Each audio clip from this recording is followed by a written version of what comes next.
fiquei grávida, eu tinha 23 anos, não faz muito tempo. Logo que eu fiquei sabendo, eu tinha certeza que eu não queria ter um filho, eu não me sentia preparada para ser mãe. Eu tava bem no meio da minha faculdade, fazendo milhares de coisas.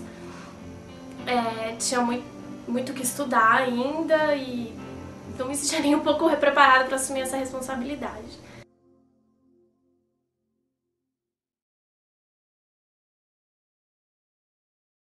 Todo mundo conhece alguma história de aborto. A legislação sobre aborto no Brasil é extremamente antiquada. É dos anos 40, o Código Penal dos anos 40, e ela prevê que o aborto possa ser realizado legalmente no país em 2 casos: quando há um risco de vida para a mãe ou quando a gravidez é resultante de estupro. A questão da permissão em caso de estupro é muito mais em função da questão da honra e da família e da preservação da herança da família. Como é que nós vamos ter um filho que é de outro homem, né? E a questão do risco de vida da gestante estava ligada a uma série de doenças que na época a gente não podia controlar. Depois desses casos, nenhum outro caso mais é permitido.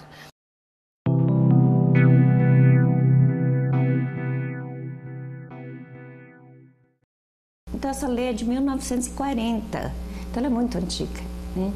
Até então o aborto sempre existiu, com as ervas, os conhecimentos passados de mães para as filhas, enfim, né? Sempre acontecia o aborto. Entre 1940 e 1970 não acontece muita coisa, por várias razões. Você tem aí o Estado Novo, o governo Getúlio, depois você tem 30 anos de governo militar. Então nessa época era impossível discutir uma questão como essa. Isso surge a partir do momento da abertura e da articulação de forças sociais. E aí surge, nos anos 70, a questão: o que fazer com os bebês que têm um diagnóstico de anomalia fetal, dado que o diagnóstico era possível e o tratamento frequentemente não é acessível. Bem, o nosso instituto aqui entrou com uma solicitação no Fórum de São Paulo em meados de 93, e o juiz autorizou o concedor ao alvará, dizendo que aquela era uma questão que envolvia um drama para o casal e que não era correto que o juiz, ao tomar uma decisão, o fizesse de acordo com os seus valores pessoais. Esse alvará tem uma redação e um cunho humanista muito importante, até porque contrapunha a questão da religião com a questão do direito individual. A este alvará se seguiram centenas de outros, e hoje a gente estima que sejam mais de 5.000 no país todo.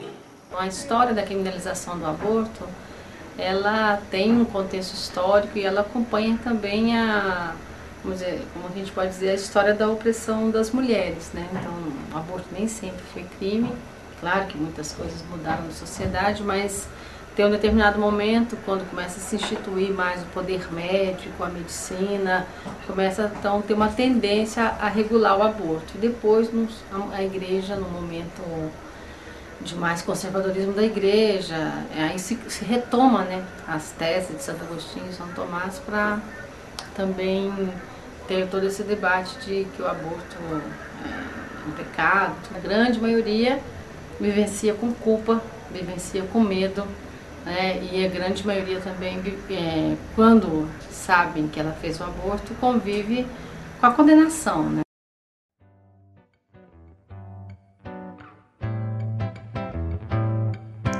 É o que Mulher Maravilha, uma negra alemã, um radar, uma pilha. É o que Mulher Maravilha, uma branca maçã, um avatar,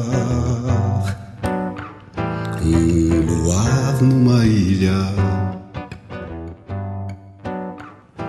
Eu fiz uns 3 abortos, sem a menor culpa, porque eu tenho certeza que eu não saberia educar uma criança. Eu sou um navio sem âncoras, crianças são âncoras, e eu não saberia educar uma criança. A primeira vez eu tinha 18 anos. Essa vez foi vacilo meu. Eu não estava tomando pílula, foi vacilo meu. E 2 outras vezes que eu tinha 20, 21 anos, aí eu tinha tomado pílula. O período que a gente mais cresceu no debate do aborto foi no final dos anos 80, mais início dos anos 90. Isso se expressava inclusive no aumento de projetos do Congresso que procuravam ampliar o direito ao aborto. E no caso de estupro, até 89, então funcionava assim, a mulher que era estuprada, ela fazia um boletim de ocorrência e ia pedir uma autorização judicial para poder fazer essa interrupção. Então, de posse desse documento, ela ia procurar um hospital público para fazer essa interrupção. E aí nenhum hospital fazia, né? Então não podia atender, porque isso não fazia parte do atendimento dos hospitais, né? A questão do aborto ela é polêmica e muito complicada, não havia nenhuma discussão, a discussão não era tão ampla, né? Então o que acontecia? Essas mulheres, ou elas tinham esses bebês, essas crianças, né? Fruto desse estupro, ou elas iam recorrer a algum método para fazer esse abortamento sozinhas. No sábado ela saía, né? Saía e ia escondida da mãe para ir no bailinho, mas ela vinha voltando e foi cortar caminho, né? E passou por meio de uma favela.